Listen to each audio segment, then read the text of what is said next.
ಪ್ರಥಮ ಧರ್ಮವಾಗಿರಿಸಿಕೊಂಡು ಹಗಲು ರಾತ್ರಿ ಯಜ್ಞ ಯಾಗಾದಿಗಳನ್ನು ಮಾಡುವುದರ ಮುಖೇನವಾಗಿ ಲೋಕ ಕಲ್ಯಾಣವನ್ನು ಬಯಸಿದವ ಈ ಜಮದಗ್ನಿ. ಅದೆಷ್ಟೋ ಮಂದಿ ನನ್ನಲ್ಲಿ ಶಿಷ್ಯತ್ವವನ್ನು ಬಯಸಿಕೊಂಡು ಬಂದವರಿದ್ದಾರೆ. ಅಂತವರಿಗೆ ಬೋಧನೆಯನ್ನು ಮಾಡುವುದರ ಮುಖೇನವಾಗಿ ಅವರ ಜೀವನವನ್ನು ಉಜ್ವಲಗೊಳಿಸುವಲ್ಲಿ ನಾನು ಪ್ರಯತ್ನಿಸುತ್ತಾ ಇದ್ದೇನೆ. ಗುರುವಾಗಿ ಲೋಕಮಾನ್ಯನೆನಿಸಿಕೊಂಡವನಿದ್ದೇನೆ. ನನ್ನ ಸಂಸಾರವು ಸುಖಮಯವಾಗಿಯೇ ಸಾಗುತ್ತಾ ಇದೆ. ರೇಣುಕ ಮಹಾರಾಜನ ಮಗಳಾದಂತಹ ರೇಣುಕೆಯನ್ನು ವಿವಾಹವಾದವ ನಾನು. ಸುಖ ಭಾಗ್ಯಗಳನ್ನು ತೊರೆದಂತಹ ರೇಣುಕೆ ನನ್ನನ್ನು ಪತಿಯಾಗಿ ಪಡೆಯುವಲ್ಲಿ ಅದೆಷ್ಟು ಆಶಯವನ್ನಿರಿಸಿಕೊಂಡವಳು. ಸ್ವಯಂವರ ಮಂಟಪದಲ್ಲಿ ವರುಣಮಾಲಿಕೆಯನ್ನು ನನ್ನ ಕೊರಳಿಗೆ ಹಾಕುವುದರ ಮುಖೇನವಾಗಿ ನನ್ನನ್ನು ಪತಿಯಾಗಿ ಪಡೆದವಳು. ಪತ್ನಿ ಧರ್ಮಕ್ಕೆ ಚ್ಯುತಿ ಬಾರದ ಹಾಗೆ ಹಗಲು ರಾತ್ರಿ ದುಡಿದವಳು. ನನ್ನ ಸೇವೆಯನ್ನೇ ಮಾಡುವುದರ ಮುಖೇನವಾಗಿ ಜೀವನದಲ್ಲಿ ಧನ್ಯತೆಯನ್ನು ಪಡೆದುಕೊಂಡವಳು. ಆದರೆ ಇಂದು ಏಕೋ ಏನೋ ಗೊತ್ತಿಲ್ಲ, ನನ್ನ ಸೇವೆಯಿಂದ ತುಸು ವಿಮುಖಳಾಗಿದ್ದಾಳೋ ಎನ್ನುವ ಹಾಗೆ ಮನಸ್ಸು ಹೇಳುತ್ತಾ ಇದೆ. ಶುದ್ಧೋದಕವನ್ನು ತರುವುದು ಅವಳ ಕಾಯಕ ಎಂದು ಅತಿ ಶೀಘ್ರವಾಗಿ ಶುದ್ಧೋದಕವನ್ನು ತಂದು ನನ್ನದಾದಂತಹ ನಿತ್ಯ ಕ್ರಿಯೆಗೆ ಸಹಕರಿಸುವವಳು. ಆದರೆ ಇಂದು ಹಾಗಲ್ಲ. ಹೊತ್ತು ಕತ್ತಲಾಗುತ್ತಾ ಬಂತು, ಆದರೂ ಬರಲಿಲ್ಲ. ಯಾಕಿರಬಹುದು, ಏನಿರಬಹುದು ತಿಳಿಯಬೇಕು. ಹುಟ್ಟಲ್ಲ ಜ್ಞಾನ ದೃಷ್ಟಿ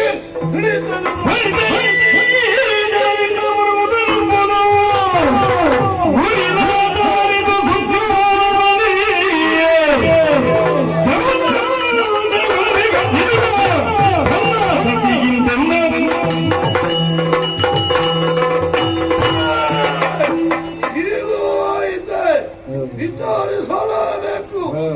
ನೋಡೋಣ ಬರ್ಲಿ.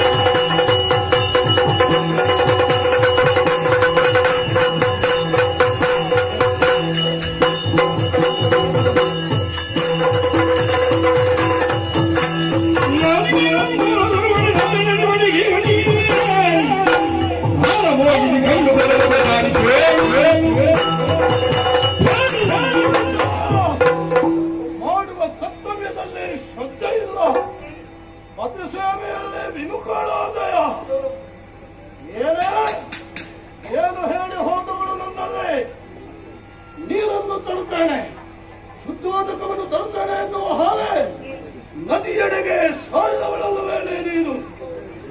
ಬರುವ ಸಮಯದಲ್ಲಿ ಬಂದೆಯಾ? ಬರಲಿಲ್ಲ, ಹೊತ್ತಾಯಿತು. ಹಾಗಿದ್ರೆ ಇದಕ್ಕೆ ಕಾರಣ ಏನು? ನೀರು ತರದಿದ್ರೆ ಏನಾಗುತ್ತದೆ? ನನ್ನ ಕರ್ತವ್ಯದಲ್ಲಿ ನಾನು ಲೋಪವೆಸಗಿದ ಹಾಗಾಗುತ್ತದೆ.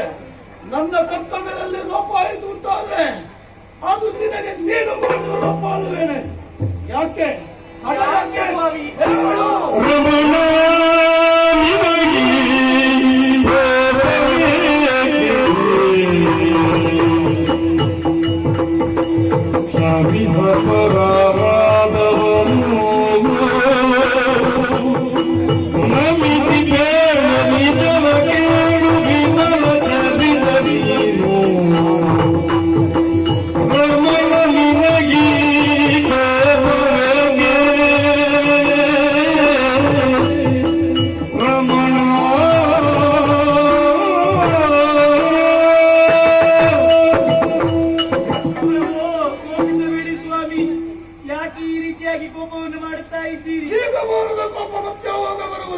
ಎಂದಿನಂತೆ ಇಂದು ಕೂಡ ಶುದ್ಧೋದಕವನ್ನು ತರುವುದಕ್ಕೆ ನರ್ಮದೆಯ ತಟಕ್ಕೆ ಹೋದಂತಹ ಸಂದರ್ಭದಲ್ಲಿ ಏಕೋ ಏನೋ ಗೊತ್ತಿಲ್ಲ.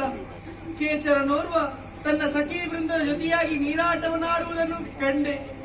ಆ ಕ್ಷಣದಲ್ಲಿಯೇ ಕಾರ್ಯಪ್ರವೃತ್ತರಾಗಬೇಕೆನ್ನುವಂತಹ ಉದ್ದೇಶದಿಂದ ಮರಳಿನ ಗಡಿಗೆಯನ್ನು ತಯಾರಿಸಿ ನೀರನ್ನು ತರಬೇಕೆನ್ನುವಂತಹ ಹೊತ್ತಿನಲ್ಲಿ ಆ ಮರಳಿನ ಗಡಿಗೆಯು ನನ್ನಲ್ಲಿ ರಚಿಸುವುದಕ್ಕೆ ಆಗಲಿಲ್ಲ. ಪತಿವೃತಾ ಬಲದಿಂದ ಸೀರೆಯ ಸೆರಗಿನಲ್ಲಿ ನೀರು ತರಬೇಕೆನ್ನುವಂತಹ ಉದ್ದೇಶದಿಂದ ತರುವುದಕ್ಕೆ ಹೋದರೆ ನೀರು ನನ್ನ ಸೆರಗಿನಲ್ಲಿ ಶೇಖರಣೆ ಆಗುತ್ತಾ ಇಲ್ಲ. ಯಾಕೆ ಹೀಗೆ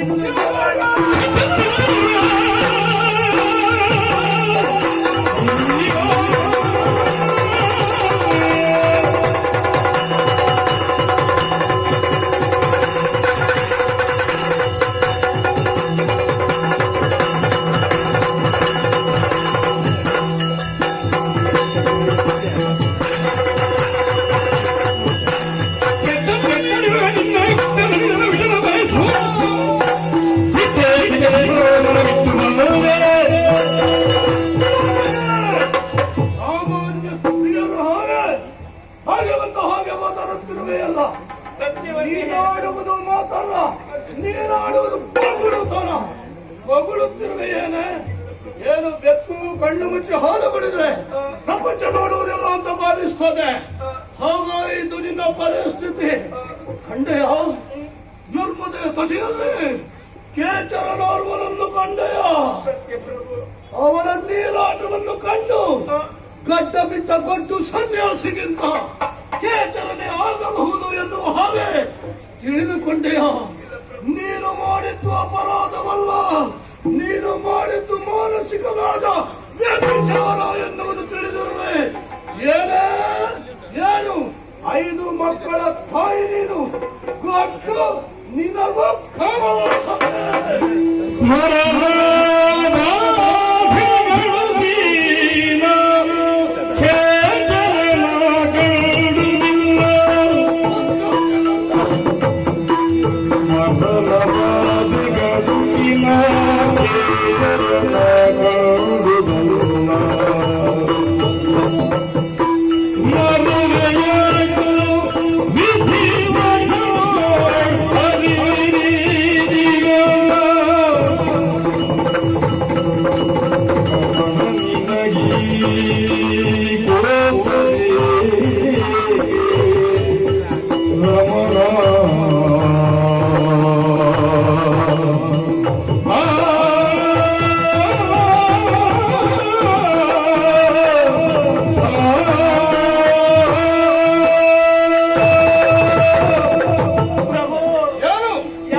ಯಾಕೆ ನನ್ನಲ್ಲಿ ಶಂಕೆಯನ್ನು ಕಾಣುತ್ತಾ ಇದ್ದೀರಿ?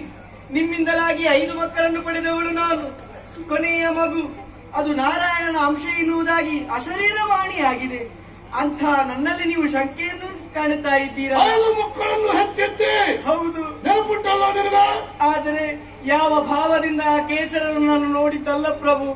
ವಿಧಿಯ ಲೀಲೆ ಏನೆನ್ನುವುದಾಗಿ ಅರಿಯುವುದಕ್ಕೆ ಸಾಧ್ಯವಾಗಲಿಲ್ಲ ಸ್ವಾಮಿ. ಈ ನನ್ನ ತಪ್ಪನ್ನು ಕ್ಷಮಿಸಬೇಕು.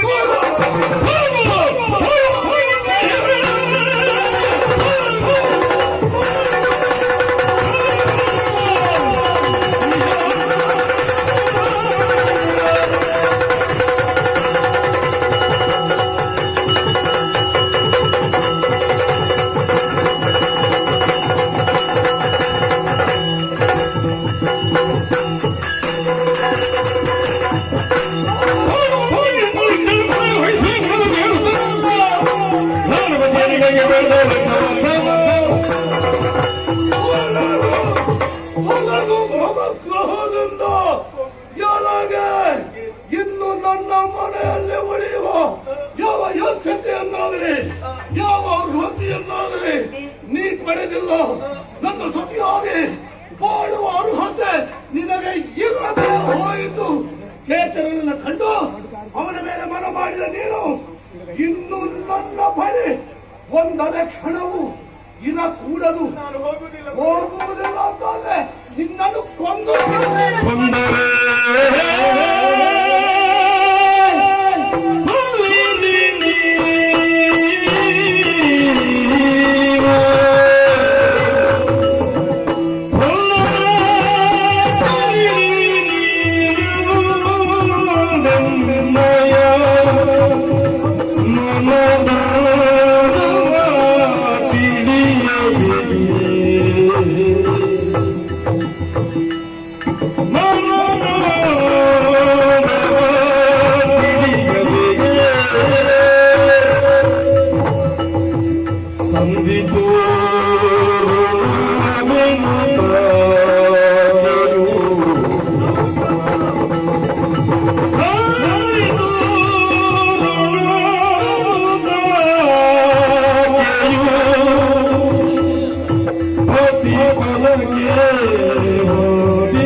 ಮನಸ್ಸಿನ ಭಾವನೆಗಳನ್ನು ನೀವು ಅರ್ಥ ಮಾಡುತ್ತಾ ಇಲ್ಲ. ಇಲ್ಲಿಂದ ಹೋಗು ಎನ್ನುವುದಾಗಿ ಹೇಳುತ್ತಾ ಇದ್ದೀರಿ.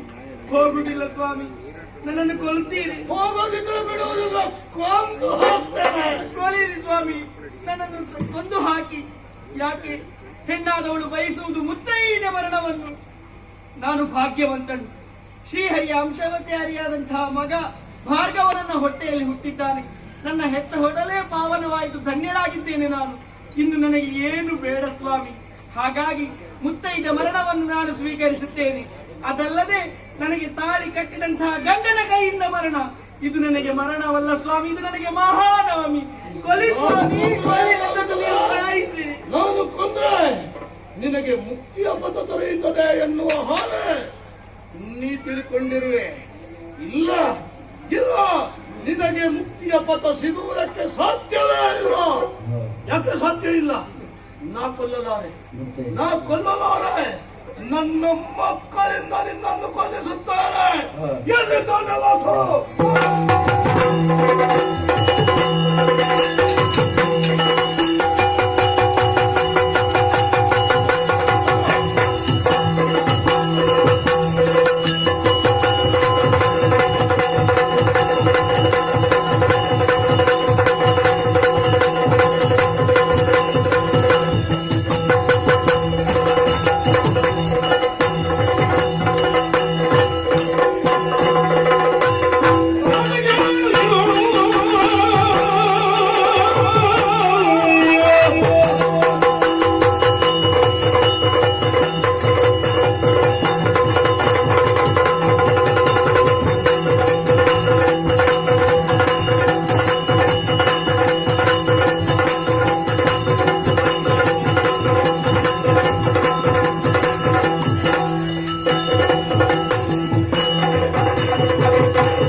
ವಂದಿಸಿಕೊಂಡಿದ್ದೇನೆ.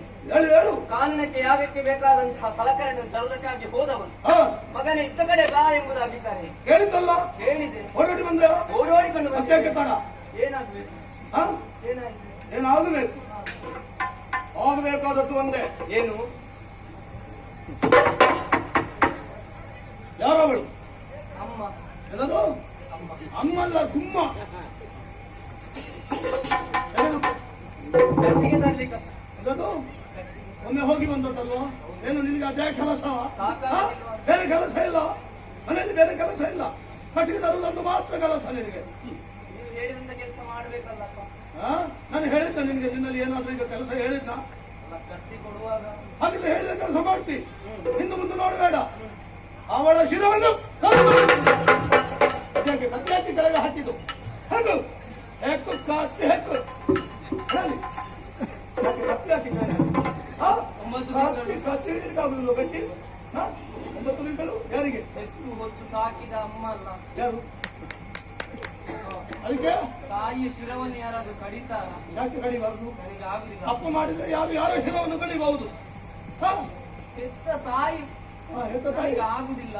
ಹೆತ್ತ ತಾಯಿಯನ್ನು ತಲೆ ಕಡಿಯುವುದಕ್ಕೆ ನಿನ್ನಿಂದ ಆಗುದಿಲ್ಲ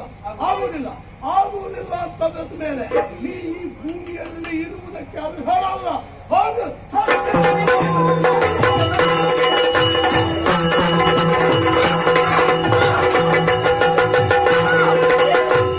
ಮಗನಿಂದ ಈ ಕೆಲಸ ಮಾಡುವುದಕ್ಕೆ ಸಾಧ್ಯವಾಗುತ್ತಿದ್ರೇನು? ನನಗೆ ಮಗ ಒಬ್ಬನಲ್ಲ, 5 ಎದ್ದವನಲ್ಲ.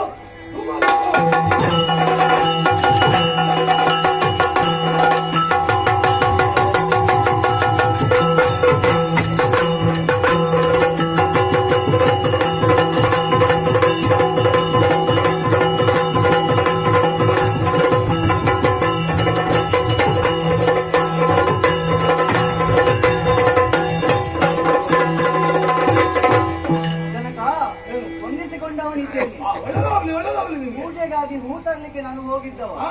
ಹೌದೌದು. ಒಮ್ಮೆಲೆ ನೀವು ಕರೆದ್ರಲ್ಲ, ಓಡೋಡಿಕೊಂಡು ಬಂದಿದ್ದೇನೆ. ಏನಾಗಬೇಕಂತ ಅಪ್ಪಣೆ ಆಗ್ಬೇಕು. ಅದು ಕತ್ತಿ. ಕತ್ತಿ ಯಾವುದಕ್ಕೆ ಉಪಯೋಗ ಮಾಡುವುದು? ಕಟ್ಟಿಗೆ ಕಡಿಲಿಕ್ಕೆಲ್ಲ ಆಗ್ತದೆ. ಕಟ್ಟಿ ಕಡಿದೊಂದೇ ವಿಷಯ ಇರುವುದಾ? ನಾವು ಕೆಲಸಕ್ಕೆ ಹೋಗುದು. ಕಡಿಯುವುದಕ್ಕೆ ಉಪಯೋಗ ಮಾಡುವುದು. ಹೌದಾ? ಹಿಡಿದುಕೋ. ನನಗೆ ಬೇಡ, ಹೂ ಕೈಯಲ್ಲಿ ಕೀಳ್ಬೋದು. ಹೂ ಕೈಯಲ್ಲಿ ಕೀಳ್ಬೋದು. ಹೂ ಕೊಯ್ಯುವುದು ಮಾತ್ರ ನಿನ್ನ ಕೆಲಸ. ಅಲ್ಲ, ಈಗ ಅದೇ ಕೆಲಸ. ನಾನು ಹೇಳಿದ ಕೆಲಸವನ್ನು ಮೊದಲು ಮಾಡು, ಮತ್ತೆ ಹೂವಿನ ವಿಷಯ ನಿನ್ನದು. ಹೂವಿಗೆ ಬೆಂಕಿ ಬಿತ್ತು. ಹೂ ಏನಾಗ್ಬೇಕು? ಹಿಡಿದ ಕಟಾರಿಂದ ಓ ಅಲ್ಲಿ ಕೂತಿದ್ದಾಳಲ್ಲ,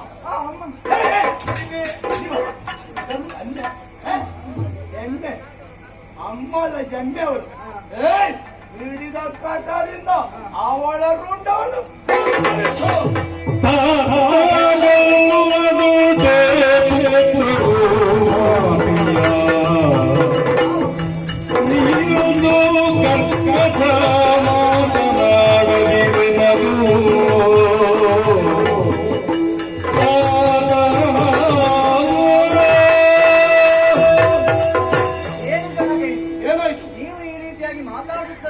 ನಾನೇ ಆಡಿದ್ದು. ಈ ರೀತಿಯಾಗಿ ಕರ್ಕಶವಾಗಿ ಮಾತನಾಡ ನನ್ನ ಸ್ವರ ನಿನಗೆ ಕರ್ಕಶ ಕೇಳ್ತ ಆಡಿದ್ರೆ ಮನುಷ್ಯಗೆ ಹಾಗಲ್ಲ. ಕರ್ಕಶ ನನ್ನ ಸ್ವರದ ಬಗ್ಗೆ ಮಾತಾಡಲಿಕ್ಕೆ ನೀನು ಅಂದಾಗ ನೀನು ಅಲ್ಲ ಅಲ್ಲ, ಹಾಗಲ್ಲ. ಅಮ್ಮನನ್ನು ಕರೆಯಬೇಕೆನ್ನುವ ಹಾಗೆ ಹೇಳ್ತಾ ಇದ್ದೀನಿ. ಮುಂದವನ್ನು ಕತ್ತರಿಸುತ್ತಾಡಿದೆ. ಯಾಕೆ? ಇದು ಸರಿಯಲ್ಲ ಅಲ್ವಾ? ಏನು ಸರಿಯಲ್ಲ? ಯಾಕೆ ಸರಿಯಲ್ಲ? ನಮಗೆ ಬೇಕು ಬೇಕಾದಾಗೆ ಕೊಡ್ತಾರಲ್ವಾ ಹೊತ್ತೊತ್ತಿಗೆ ತಿನ್ಲಿಕ್ಕೆ. ತಿನ್ಲಿಕ್ಕೆ ಕೊಡುವವಳ ತಡೆ ಕತ್ತರಿಸಬಾರ್ದು ಅಂತ ಹೇಳುದು. ಅಲ್ಲ, ಹಾಗಲ್ಲ. ಪಾಲನೆ ನಾಳೆ ತಿನ್ಲಿಕ್ಕೆ ಸಿಗುವುದಿಲ್ಲ ಅನ್ನೋ ಭಾವನೆ. ಪಾಲನೆ ಪೋಷಣೆ ಎಲ್ಲ ಮಾಡ್ತಾರಲ್ಲ ಹಾಗೆ. ಪಾಲನೆ ಪೋಷಣೆ ಮಾಡಿದ ಕಾರಣ ಅವಳ ದಿನವನ್ನು ಕತ್ತರಿಸಬಾರ್ದು. ಅಮ್ಮ ಅಲ್ವಾ? ಹಾಗಾಗಿ. ಅವಳು ತಪ್ಪು ಮಾಡಿದ್ದಾಳೆ. ಆದ್ರೂ ನನ್ನ ತಾಯಿ ಅಲ್ವಾ ಅವರು? ನಿನ್ನ ತಾಯಿ ಆದ್ರೆ ನೋಡು, ತಪ್ಪು ಮಾಡಿದವರು ಯಾರು? ಅವರು ಶಿಕ್ಷಾರ್ಹರು. ಅವರಿಗೆ ಶಿಕ್ಷೆಯನ್ನು ಕೊಡಬೇಕಾದದ್ದೇ ಧರ್ಮ. ಹಾಗಾಗಿ ನಿನ್ನನ್ನು ಕರೆದಿದ್ದೇನೆ. ಆ ಕಟಾರಿಯನ್ನು ಎತ್ತು ಅವಳ ರುಂಡವನ್ನು ಕತ್ತರಿಸು. ಜನಕ, ಇದೊಂದು ಕೆಲಸ ನನ್ನಿಂದ ಆಗ್ಲಿಕ್ಕಿಲ್ಲ. ಇದೊಂದಾಗುದಿಲ್ಲ ಮತ್ತೆ ಹೇಳಿದ್ರಲ್ಲ, ಆಗ್ತದಾ? ಯಾವ ಕಾರ್ಯವನ್ನು ಮಾಡುವುದಕ್ಕೂ ನೀವು ಉಳಿಯಕೂಡದು. ಈ ಭೂಮಿಗೆ ನೀನು ದಂಡ, ನೀನು ಸತ್ಯ.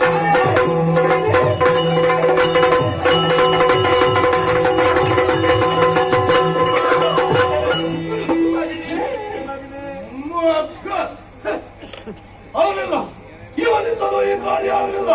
ಇದ್ದಾನಲ್ಲ ಭಕ್ತೋಣ.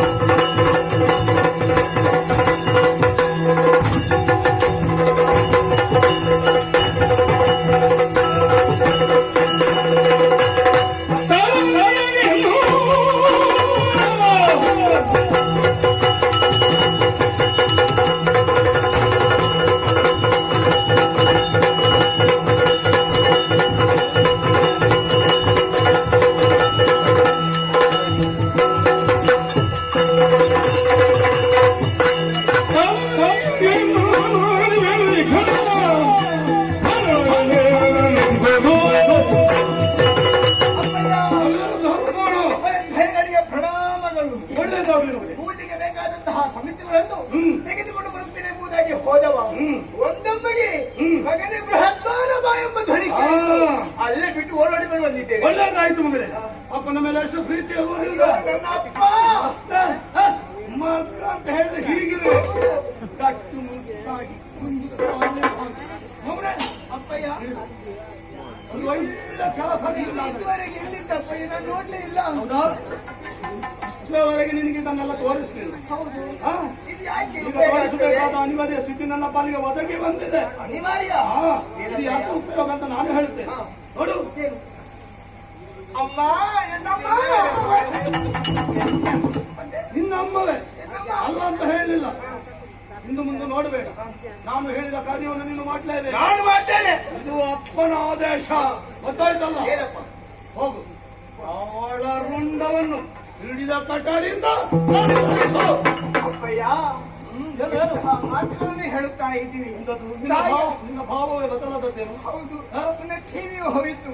ನೀವಿಂತಹ ಕರ್ಣ ಕಠೋರವಾದಂತಹ ಮಾತುಗಳನ್ನೇ ಆಡುತ್ತಾ ಇದ್ದೀರಿ. ತಾಯಿ ತಾಯಿಯ ತಲೆಯನ್ನು ಮಗನಾದಂತಹ ನಾನು ಹೌದು, ಕಲಿಯಬೇಕು. ತಾಯಿಯ ತಲೆಯನ್ನು ಮಗನಾದ ನೀನೇ ಕತ್ತರಿಸು ಅಂತ ಹೇಳಿದ್ದು. ಈಗೇನು ಕೆಲಸ ನನ್ನಿಂದ ಸಾಧ್ಯ.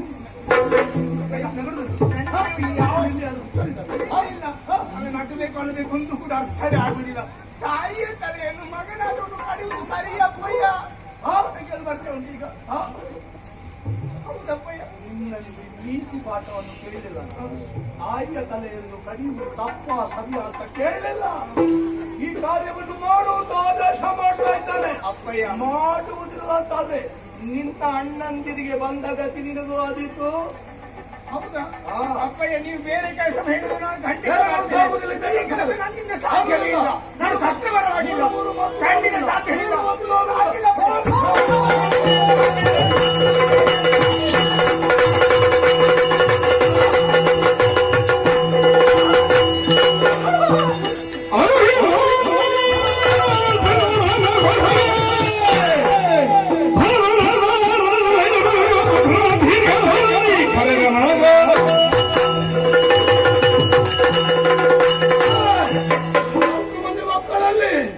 ಕಾರ್ಯವನ್ನು ಹೇಳಿದ್ರು, ಆಗಲಿಲ್ಲ, ಪ್ರಯೋಜನ ಆಗಲಿಲ್ಲ. ಭೂಮಿಗೆ ಭಾರವಾದ ನೀವು ಸತ್ತೇ ಹೋಗಿದ್ದ ಶಾಪವನ್ನು ಕೊಟ್ಟೆ. 4 ಮಂದಿಯು ಸತ್ತು ಹೋದರು. ಹೋಗಿದ್ರು ಇವಳನ್ನು ಕೊಲ್ಲುವ ಬಗೆ ಅಂತ. ಯಾರಲ್ಲಿ ಕೊಲ್ಲಿಸಾಲೆ? ಯಾರಲ್ಲಿ ಸಾರಿ ಇದ್ದಾನೆ? ನನ್ನ ಪ್ರೀತಿಯ ಮಗ ರಾಮನಿದ್ದಾನೆ. ಆದ್ರೆ ಈ ಕಾಲಕ್ಕೆ ಅವನ ಆಶ್ರಮದಲ್ಲಿಲ್ಲ. ಕೈಲಾಸದಲ್ಲಿ ಪರಶ ವಿದ್ಯೆಯನ್ನ ಕಲಿಯುವುದಕ್ಕಾಗಿ ಹೋಗಿದ್ದಾನೆ. ಕೂಗಿ ಕರೀತೇನೆ, ನನ್ನ ಕರೆ ಅವನ ಅಂತರಂಗವನ್ನು ಮುಟ್ಟಿತು. ಕೂಗಿ ಕರೀತೇನಂತೆ, ರಾಮ ವಾ, ವಾ, ವಾ.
ಕಣ್ಣೀರ ಧಾರೆಯನ್ನೇ ಸುರಿಸುತ್ತಾ ಇದ್ದಾರೆ.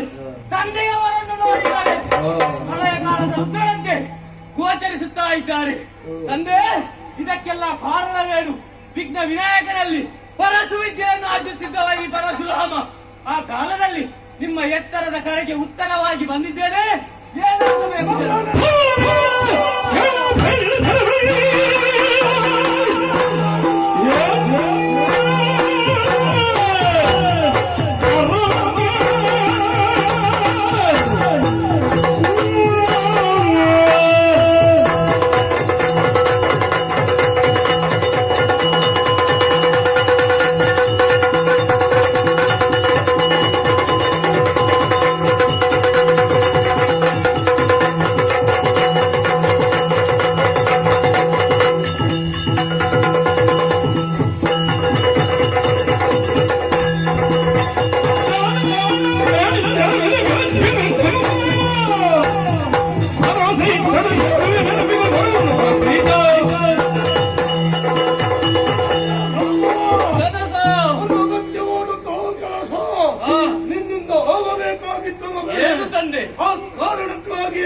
ಗೊತ್ತಾಗ್ತದೆ.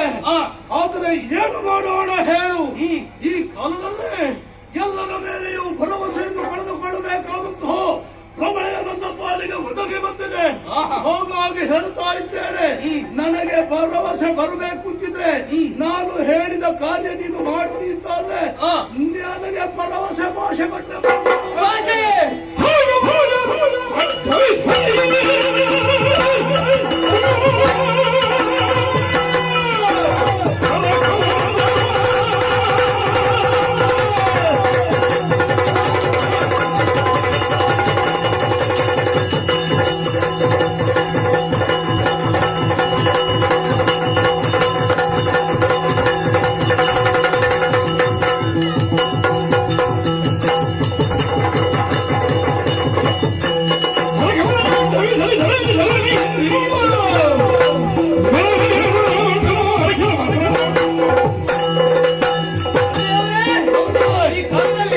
ನಿಮ್ಮ ಪ್ರೀತಿಯ ಮಗನಾದ ಈ ರಾಮನ ಮೇಲೆ, ರಾಮನ ಮಾತಿನ ಮೇಲೆ ನಿಮಗೆ ನಂಬಿಕೆ ಇಲ್ಲವೇ? ಇದು ನಿಮಗೆ ನಂಬಿಕೆ ಬರುವುದಕ್ಕಾಗಿ ನಾನೊಂದು ಮಾತನ್ನು ಕೊಡುತ್ತಾ ಇದ್ದೇನೆ. ನೀವು ಹೇಳಿದ ಕಾರ್ಯವನ್ನು ಪೂರೈಸುವಲ್ಲಿ ಆ ಹರಿಗಮನಗರೆ ಅಡ್ಡ ಬರಲಿ, ಅವರನ್ನು ಲೆಕ್ಕಿಸದೆ ನಿಮ್ಮ ಕಾರ್ಯವನ್ನು ನಿಮ್ಮ ಮಗ ಮಾಡಿಕೊಳ್ತಾನೆ. ಇದು ನನ್ನ ಭಾಷೆ.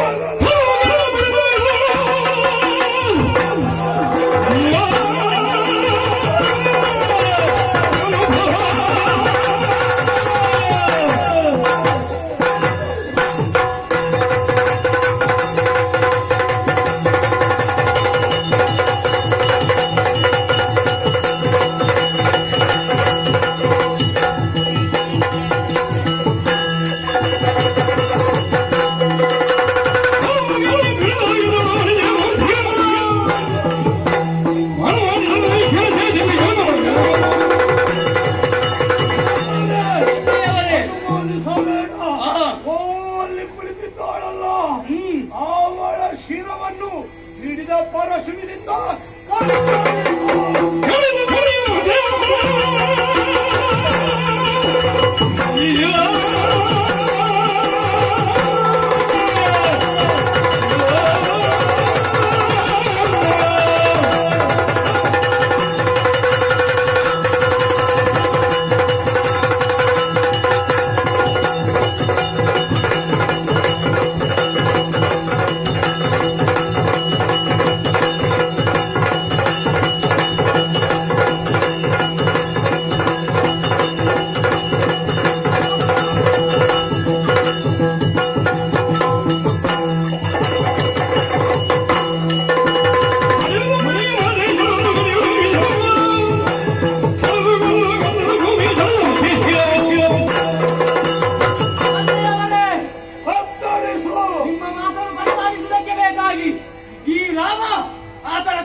ನನ್ನ ತಾಯಿಯ ತಲೆಯನ್ನು ಕತ್ತರಿಸುತ್ತೇನೆ.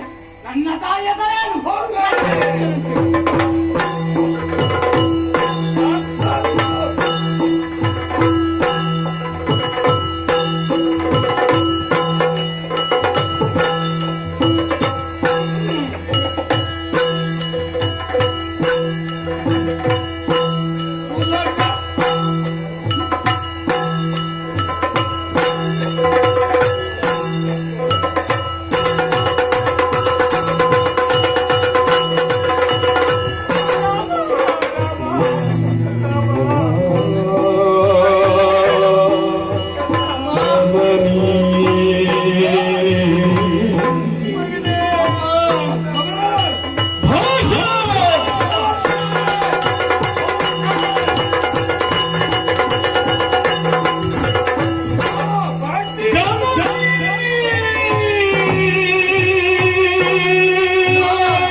ನನ್ನ ಮಗನಾಗಿ ಪಡೆದಂತಹ ನಾನೇ ಆ. ಸೌಖ್ಯವಂತ ಎನ್ನುವ ಹಾಗೆ ಹೇಳುವುದಕ್ಕೆ ಸಂತೋಷವಾಗುತ್ತಾ ಇದೆ.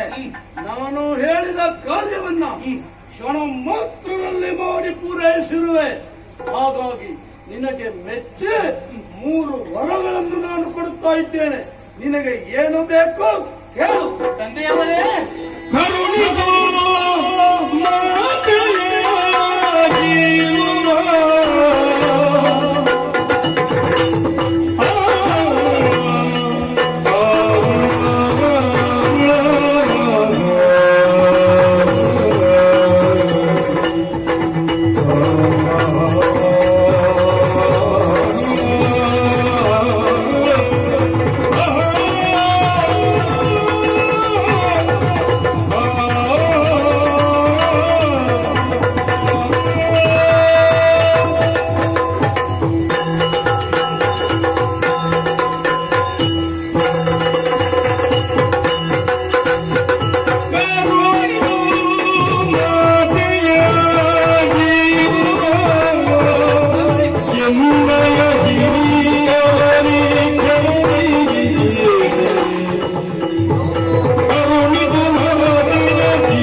ನಾನು ಎಸಗಿದಂತಹ ಕಾರ್ಯದಿಂದ ಸಂತೋಷನಾಗಿ ನೀವು 3 ವರಗಳನ್ನು ಕರುಣಿಸಿದ್ದೀರೇ ನನಗೆ. ಹೇಳಿಕೋ ಮಗನೇ. ಧನ್ಯನಾಗಿ 3 ವರಗಳಲ್ಲಿ ಮೊದಲನೇ ವರವನ್ನು ನಾನೀಗ ಕೇಳುತ್ತಾ ಇದ್ದೇನೆ. ಏನು ಕೇಳು. ತಂದೆ, ಬೇಕಾದ್ದನ್ನು ಕೇಳು.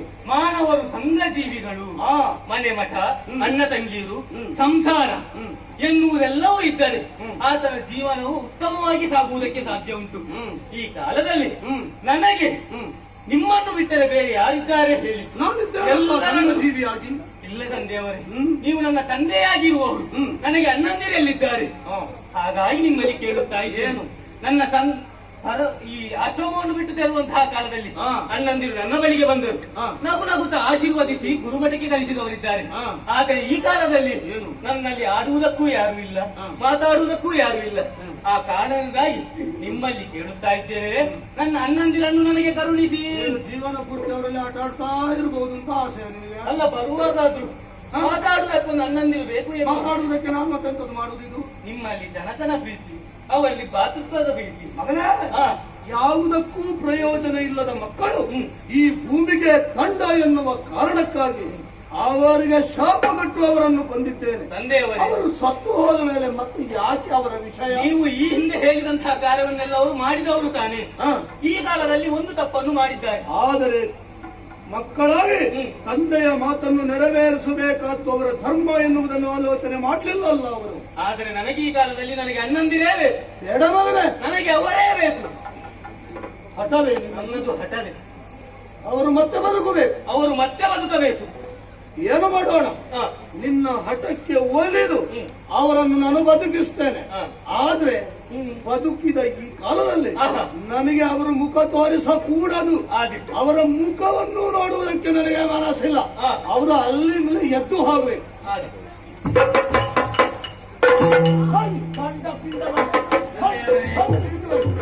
ಸಂತೋಷನಾಗಿ ನೋಡಿದ್ದೀರಾ, ಅಣ್ಣಂದಿರು ಎತ್ತುಕೊಂಡು ಓಡಿ ಹೋಗುತ್ತಾ ಇದ್ದಾರೆ. ಅವರಿಗೆ ಬೇರೆ ಕೆಲಸ ಎಂತದ್ದು? ನಿಮ್ಮನ್ನು ನೋಡಿ ಹೆದರಿದ್ದಾರೆ. ಇರಲಿ, ಈಗ ನಾನು 2ನೇ ವರವನ್ನು ಕೇಳುತ್ತಾ ಇದ್ದೇನೆ. ಇದು ಅತ್ಯಮೂಲ್ಯವಾದಂತಹ ವರವಾಗಿದೆ. ಅಮೂಲ್ಯವಾದಂತಹ ವರ. ಅಮೂಲ್ಯ. ನೀವು ಅದನ್ನು ನನಗೆ ಕರುಣಿಸಲೇಬೇಕು. ಲೋಕದಲ್ಲಿ ಗುರುವೇ ಮೊದಲ ಗುರು ಯಾರು ಎಂದು ಪ್ರಶ್ನೆ ಮಾಡಿದರೆ ಅದು ತಾಯಿಯಂತೆ. ಈ ಮಧ್ಯ ಲೋಕದಲ್ಲಿ ಕಣ್ಣಿಗೆ ಕಾಣುವ ದೇವರು ಯಾರು ಎಂದು ಕೇಳಿದರೆ ಅದೂ ತಾಯಿಯಂತೆ. ನನ್ನನ್ನು 9 ತಿಂಗಳು ಹೆತ್ತು ಸಾಕಿ ಸಲಹಿದಂತಹ ತಾಯಿಯ ನೆನಪು ನನಗೆ ಈ ಕಾಲದಲ್ಲಿ ಆಗುತ್ತಾ ಉಂಟು. ಅವರ ಪ್ರೀತಿ ಮಮತೆ ನನಗೆ ಬೇಕು ಬೇಕು ಎನ್ನುವ ಹಾಗೆ ಮನಸ್ಸಿಗೆ ಬಯಸಿ. ನನಗೆ ತಾಯಿಯ ಪ್ರೀತಿ ಬೇಕು ಅಂತಲ್ಲ, ಅದಕ್ಕೆ ನೀ ಆಲೋಚನೆ ಮಾಡಬೇಕಾದ ಅವಶ್ಯಕತೆ ಇಲ್ಲ. ಯಾಕೆ? ಒಂದು ಒಳ್ಳೆ ಚಂದದ ಹುಡುಗಿಯನ್ನು ನೋಡಿ ನಾನು ಮದುವೆ ಆಗ್ತೇನೆ. ನಾನು ಮದುವೆ ಆದ್ರೆ ನಾನು ಅಪ್ಪ, ಅವಳು ನಿನಗೆ ಅಮ್ಮನಾಗ್ತಾಳೆ. ಹೇಗೆ ಆಲೋಚನೆ ಹೇಗುಂಟು ನಮ್ದು? ನಿಮ್ಮ ಈ ಒಣ ಮಾತುಗಳನ್ನು ನನ್ನಲ್ಲಿ ಬೇಡ. ಸರಿಯಾಗಿ ಹೇಳುತ್ತಾ ಇದ್ದೇನೆ. ಏನು? ನೀವು ಬೇರೆ ಮದುವೆಯಾದರೂ ಅವರು ಚಿಕ್ಕಮ್ಮ ಆಗುತ್ತಾರೆ ಅಥವಾ ಮಲತಾಯಿ ಆಗುತ್ತಾರೆ. ನನ್ನ ತಾಯಿ ಆಗುವುದಕ್ಕೆ ಎಂದಿಗೂ ಸಾಧ್ಯವಿಲ್ಲ. ತಾಯಿಯ ಪ್ರೀತಿಯನ್ನು ಕೊಡ್ತಾಳೆ ಅವಳು. ಅವರು ನನಗೆ ಕೊಡುವುದಕ್ಕೆ ಸಾಧ್ಯವಿಲ್ಲ. ನನಗೆ ನನ್ನ ತಾಯಿಯ ಪ್ರೀತಿಯೇ ಬೇಕು. ಹಾಗಾಗಿ ಕೇಳುತ್ತಾ ಇದ್ದೇನೆ, ನೀವು ನನ್ನ ತಾಯಿಗೆ ಜೀವದಾನವನ್ನು ನೀಡಬೇಕು. ಆಗುವುದಿಲ್ಲ ಮಗನೇ, ಇದು ನಿಮ್ಮ ಎರಡನೇ ವರ. ಆಗುವುದಿಲ್ಲ ಮಗನೇ. ತಾಯಿಯ ಯಾಕಾಗುವುದಿಲ್ಲ ಕೇಳು. ಯಾಕೆ? ನನಗೆ ಅನುಕೂಲೆಯಾಗಿ ಅವಳು ವರ್ತಿಸಲಿಲ್ಲ. ಅನುಕೂಲೆಯಾಗಿ ವರ್ತಿಸಿದಂತಹ ಸತಿ, ಪತಿವ್ರತಾ ಧರ್ಮಕ್ಕೆ ಅನುಚಿತವಾಗಿ ನಡ್ಕೊಂಡ ಸತಿ ನನಗೆ ಬೇಡ ಎನ್ನುವ ತೀರ್ಮಾನಕ್ಕೆ ಬಂದೆ. ಅವಳ ಕಂಠ ಕತ್ತರಿಸುವುದಕ್ಕೆ ನಾ ಆಜ್ಞಾಪಿಸಿದವ. ಹಾಗಾಗಿ ಪತಿಗೆ ಸಹಧರ್ಮಿಣಿಯಾಗಿ ಬದುಕದಂತಹ ಇವಳು ನನ್ನೊಂದಿಗೆ ಸಂಸಾರ ಮಾಡುವುದಕ್ಕೆ ಯೋಗ್ಯಳಲ್ಲ. ಆ ಕಾರಣದಿಂದ ಹೇಳ್ತಾ ಇದ್ದೇನೆ, ಹಠ ಮಾಡಬೇಡ, ಅವಳನ್ನು ನಾ ಬದುಕಿಸಲಾರೆ. ತಂದೆಯವರೇ, ಏನು ಇದು ನಾನು ಕೊನೆಯ ಬಾರಿ ಹೇಳುತ್ತಾ ಇದ್ದೇನೆ. ಏನು? ನನಗೆ ನೀವು ಎರಡನೇ ವರ ಕೊಡುವುದು ಹೌದೇ ಆದಲ್ಲಿ ನನ್ನ ತಾಯಿಯೇ ನನಗೆ ಬೇಕು. ಆಗುವುದಿಲ್ಲ ಅಂತ ಆಡಿದ ಮೇಲೆ ಹಠ ಮಾಡಬಾರದು. ಮಕ್ಕಳಿಗೆ ಹಠ ಒಳ್ಳೆಯದಲ್ಲ, ಗೊತ್ತಾ ನಿನ್ಗ? ತಂದೆಯವರೇ, ಏನು? ಕೈಯಲ್ಲೇನಿದೆ? ಪರಶು. ಅಮ್ಮನ ತಲೆಯನ್ನು ಕತ್ತರಿಸಿದವನಿಗೆ ತಂದೆಯ ತಲೆಯನ್ನು ಕತ್ತರಿಸುವುದಕ್ಕೆ ಹೆಚ್ಚು ಸಮಯ ಬೇಡ, ಎಚ್ಚರವಿರಲಿ. ಅಂದ್ರೆ ಈ ತೀರ್ಮಾನಕ್ಕೆ ಬಂದಾಗಿದೆ, ನನ್ನ ತಲೆಯನ್ನು ಕತ್ತರಿಸುವುದು ಅಂತ. ಮಾತಿಗೆ ತಪ್ಪಿದ್ರೆ ಅದೇ ಗತಿ. ಆಗ್ಲಿ, ನನಗಾಗಿ ಅಲ್ಲ ನಿನಗಾಗಿ ಹಾ, ಅವಳನ್ನು ಬದುಕಿಸ್ತೇನೆ. ಆಯ್ತು.